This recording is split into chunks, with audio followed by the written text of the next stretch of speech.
So, hello and welcome to today's class. We'll be looking at measurements and instruments. What are the measurements and instruments we have in physics? So, basically, what is measurement? Measurement is fundamental in physics because it is used to describe and quantify physical quantities. Physical quantities are those quantities that are measurable.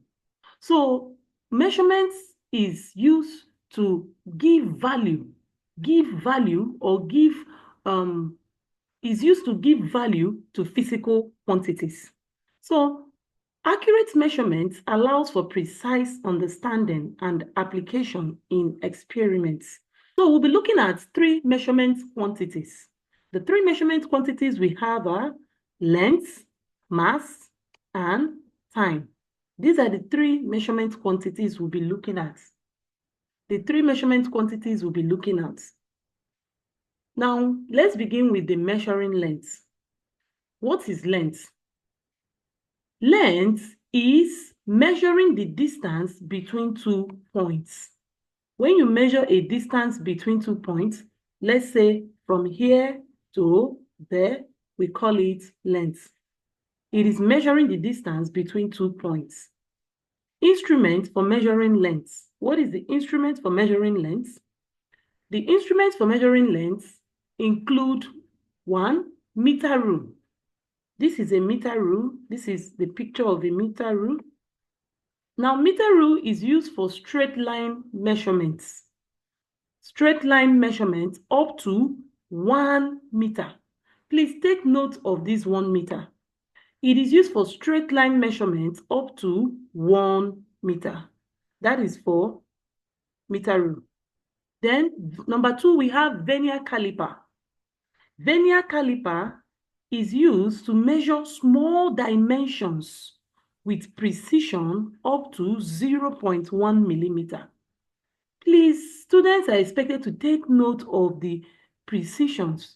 That of the meter rule is 1 meter, while this of the vernier caliper is 0.1 millimeter. So when you have things to measure that is up to 0.1 millimeter, vernier caliper can take cognizance of that.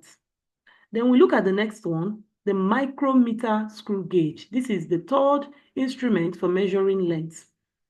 This micrometer screw gauge is used for small measurements, such as thickness. Micrometer screw gauge is used for measuring thickness up to 0.01 millimeter. 0.01 millimeter. Please take note of the precisions.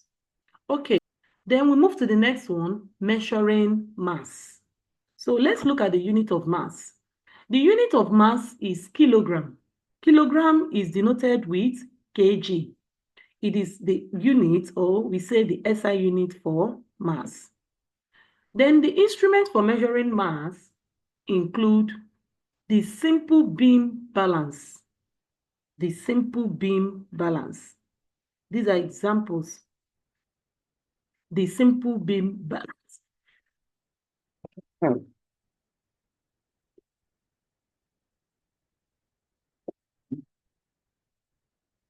The simple beam balance.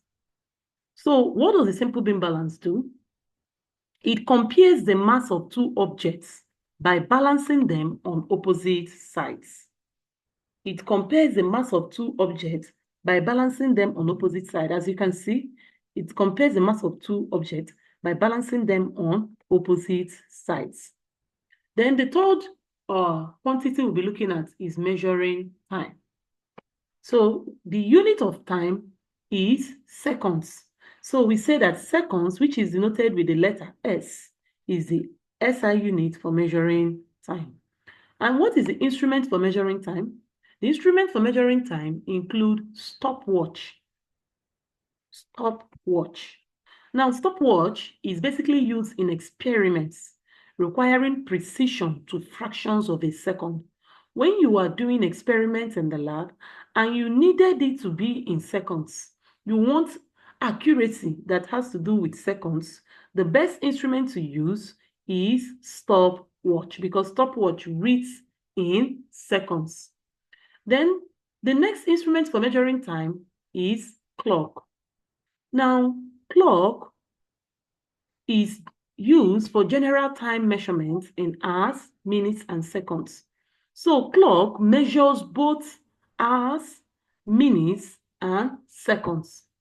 Then you also have what we call atomic clocks. Atomic clocks are used for high precision, especially when you are performing scientific research.